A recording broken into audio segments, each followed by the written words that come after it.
So, as you guys know, we put a BAC8000 on this bike, and I've only rode it, I think, twice. Once was only just going up and down the street, and then another time I went to work, but I didn't like any of the footage.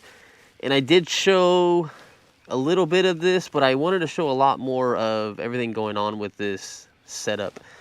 If you guys can see that, our phase current is 700 amps. Our street mode, which I need to change that. I want my street mode to be like 8,000 or 7,000 watts. Ludicrous mode is 17,000 watts. Then we have all these settings in here. That doesn't matter. Super cool display though. You can start your voltage tuning, which I've already done this. I thought it was going to still show my results, but it hasn't. But I already did that. Regen, never hooked that up. Field weakening is at 15%. I really don't need field weakening that high. And then you can do your gear ratio, your rated motor speed, how fast you want the bike to go, which it only says 75. So we definitely need to change that. I wanted to go higher than that. And we already went into there. You got your positive motor torque. I heard if you change these, you can make the bike a little faster, but you got to be careful on what you change. Max RPM gauge on here. There's tons of stuff. We have to go through it one of these days, but for now, I'm just going to go to work and kind of give you my impressions on how I feel because I finally got the settings dialed in.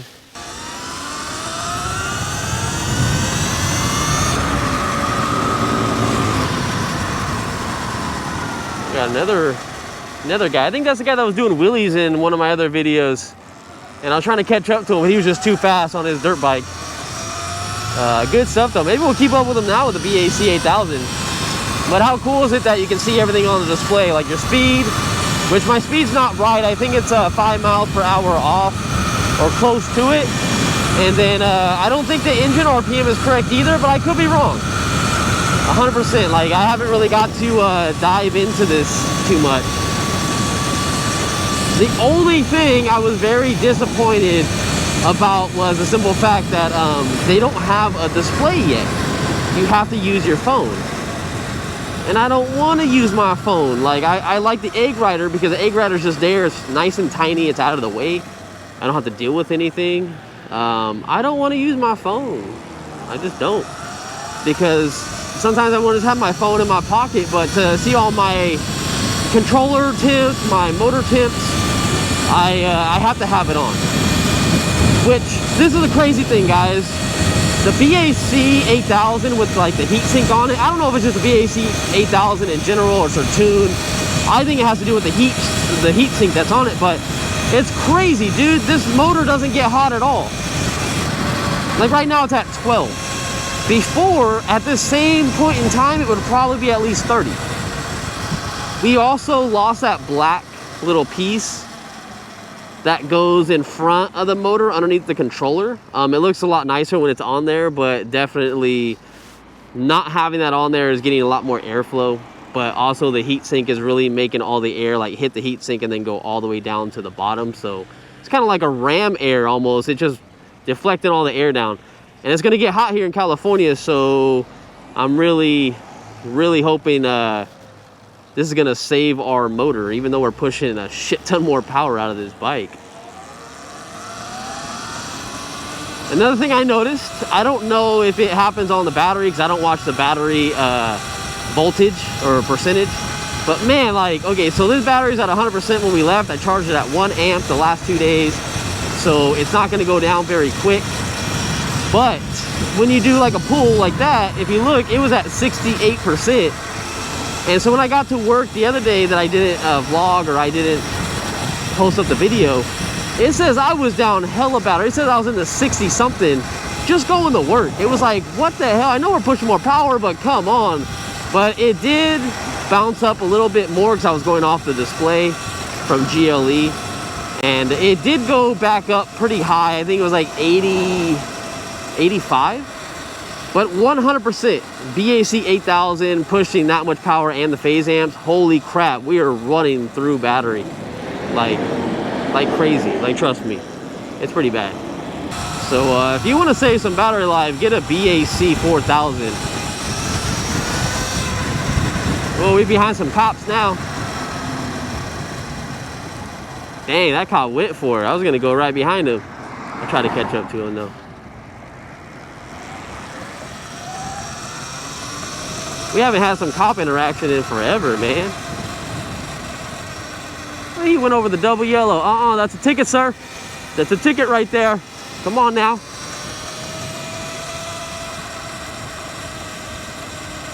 Is he turning? Hey, where's the signal at, buddy? Man, cops are the worst. God, man, this bike picks up though. I know you guys are all wondering. You guys want to know if it's worth it. And no. Okay, this dog needs to go.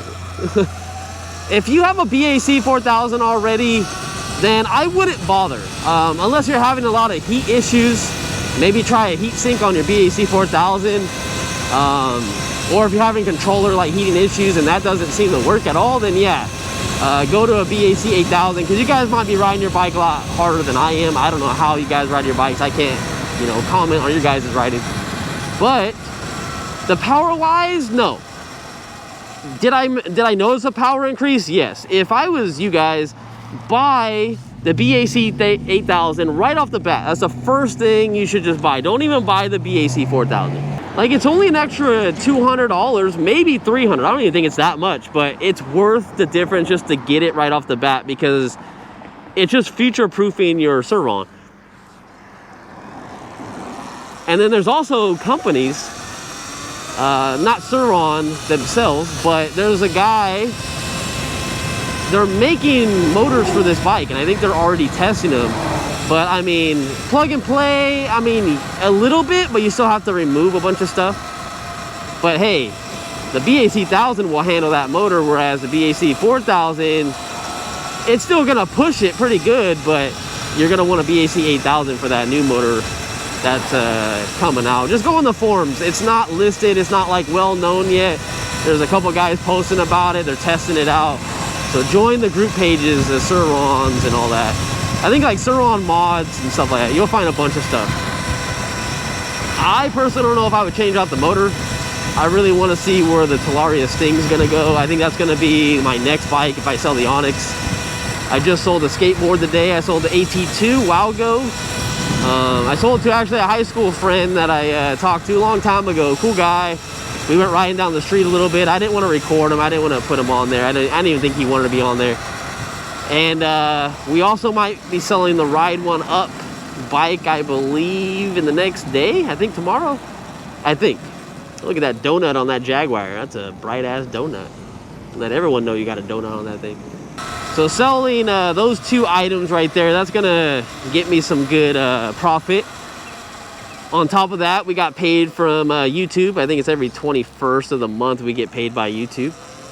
And then, okay. Oh man, this bike was like hella wheelie. Bro, this bike is insane. Holy crap, I even forgot what I was saying. Oh my God, dude. Crazy. Wow.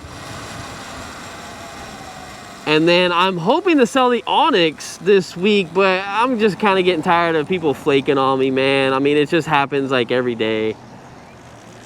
I'm kind of over it by now. But if we sell that bike, 100%, all that money from the Onyx is going to the Talaria Sting. And we will be one of the first people to put a pedal kit on that bike. And there's already a guy making I think a 400 amp BMS, and I believe the battery was huge. I forgot what the battery exactly was, but I'm like, holy crap, man. I think you could fit a bigger battery in the Talaria Sting. So do I love this bike? Yes, I do. Everything's still looking good on the bike. Controller is at 30 and the motor is at 19. The motor is just chilling. I hope that's right. Okay, now 20. But holy crap, man, like it definitely changed the bike. Everything's a lot smoother with all the throttle tuning, all that stuff. And I really, when I get a day off, I got a few projects to go through first. I want to show you the whole display. I want to show you the throttle tuning. Like I said before, Run Playback did a great video on it. He talked about everything you really needed to know.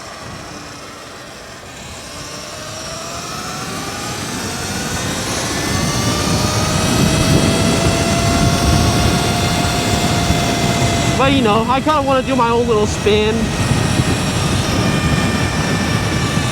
Felt like I had something on my tire just now.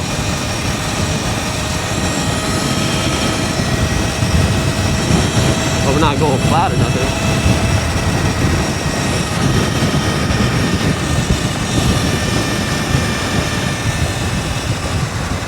Interesting.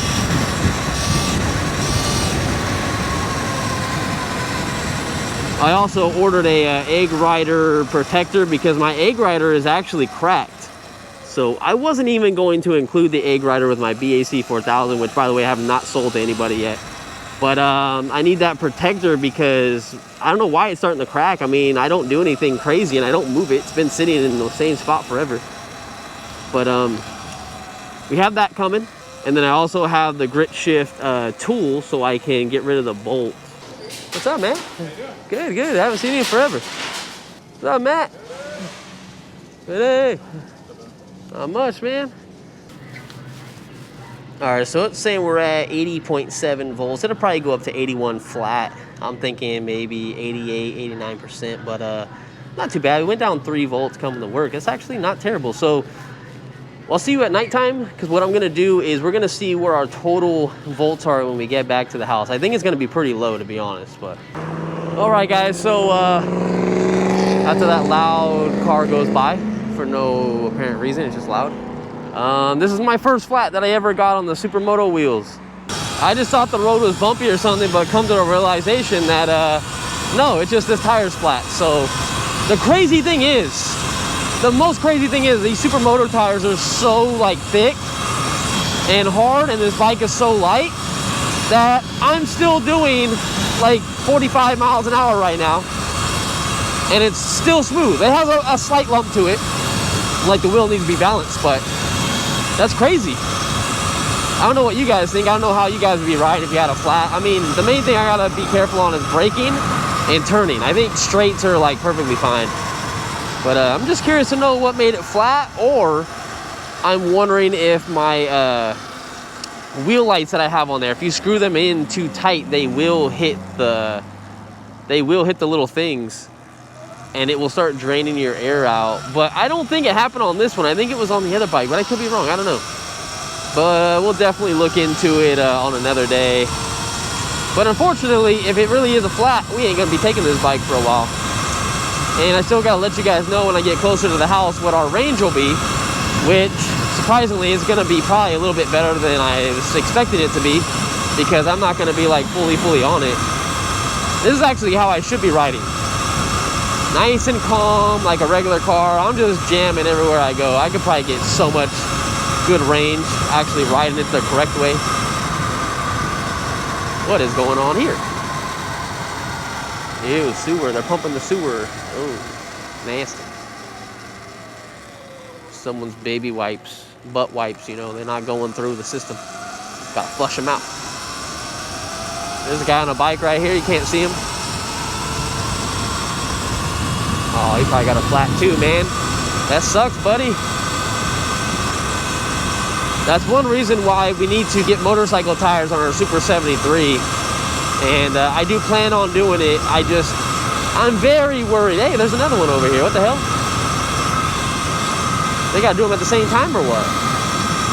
I'm just worried on the Super 73 that, I don't know, man. Like, I don't want to lose top speed and I don't want to lose a lot of range if the tires are heavy. So I'm very worried about doing it, but I know it's gonna really help with flats. Since the Super 73 can get so much farther now, it's like having a dual battery on the bike pretty much. I'm just worried about being like 20 miles from the house and get a flat. And then with that bike being so heavy with those tires, you will never pedal it or push it in any way. I got a flat on it once, I think on the front. And surprisingly, I moved all my weight to the back, and I was able to get it home, but it was really sketchy turning. Somehow I made it home, but when the back goes flat, no, you're SOL. There's nothing you can do. When my aerial rider Grizzly went flat in the back, oh my God, that was horrible. There was nothing I can do at all. I pushed it, was it 4 or 5 miles? No, I think it was 2.5 miles I pushed it. Yeah, I think that's what it was. But it was a nightmare because I had someone come pick me up, didn't fit in the car. What a disaster. That video actually did pretty good. I think I made like 250 bucks on that video. It's like aerial rider.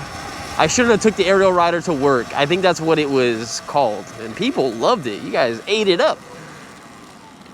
Talking about something else. Let's get into electric skateboards really quick. And this isn't like a bash on the skateboard company at all. You know what? I'm not even going to mention the name.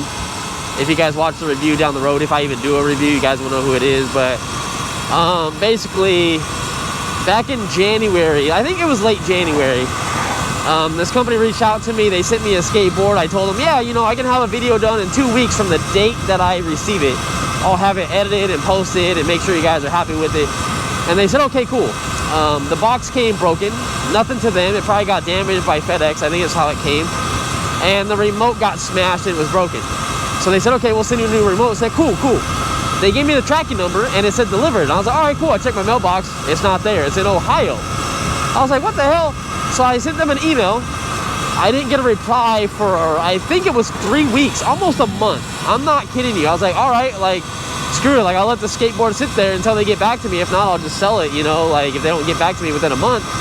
And they got back to me, and they're like, oh, sorry about that. We got some addresses confused. I said, oh, yeah, not a problem. So they went ahead and sent them again, and I gave them my address just to confirm it once more. And I got it on March 2nd. So as this video I'm talking, it is March 22nd. So it's only been 20 days. This video is probably going to go out, like, at the end of March, closer to my birthday, which my birthday's April 1st, by the way. Hey! So I got an email today, and they basically told me, like, hey, our boss man said you need to make that YouTuber video, or we're going to have to take the skateboard back. Hopefully you're still making a video on it, because it's been a very long time. So I sent an email back stating to them that I thought I made it very clear that it's going to take me a few weeks to get to it, because I have other stuff going on now. Because when we previously talked, that was 2 months ago, and I said I had a two-week window. I didn't have a 2-week window anymore. It's close to almost a month, but I said a few weeks and I'll get to it. But they were kind of pushing me to make the video, which I was going to make it, but I also got hurt on my skateboard, and I want to let them know, like, I did crash, and I sent them the video saying I did wreck on my skateboard, so I haven't rode in 7 days, and hopefully they understand. But if they want the skateboard back, no problem. I don't mind. You know, I'm not trying to get over on a company. I didn't sell it. It's brand new in the box. I haven't even rode it, just because I wanted to do an unboxing, a proper unboxing with it being nice and clean. And I had some stuff to go over. I was going to talk about the whole remote situation and all that stuff, but I feel like if I told them if they can't give me like another 2 weeks to at least do the recording, because I'm going to try to finish some of it this week and then some of it next week when I can actually get on a skateboard, because I don't have the muscles right now to get on a skateboard. My whole side's messed up. I got to be sitting down. So hopefully they're cool with that, and if they're not, we're just going to send it back. And yeah, that's that. So let me show you. The bike is saying we are at 76 volts. It was going up a little bit, so I think it would have went up to 76 and a half. But yeah, so 76 volts is what we were pushing, and we got home on that flat, and we are good. I thought it was going to be bad, but we made it. So I will see you guys in the next video, and we'll see why the bike's flat, and we'll still go over the BAC4000 and most of these settings on here. Thanks for listening to the stories today, and see you guys in the next one. Peace. True MVPs.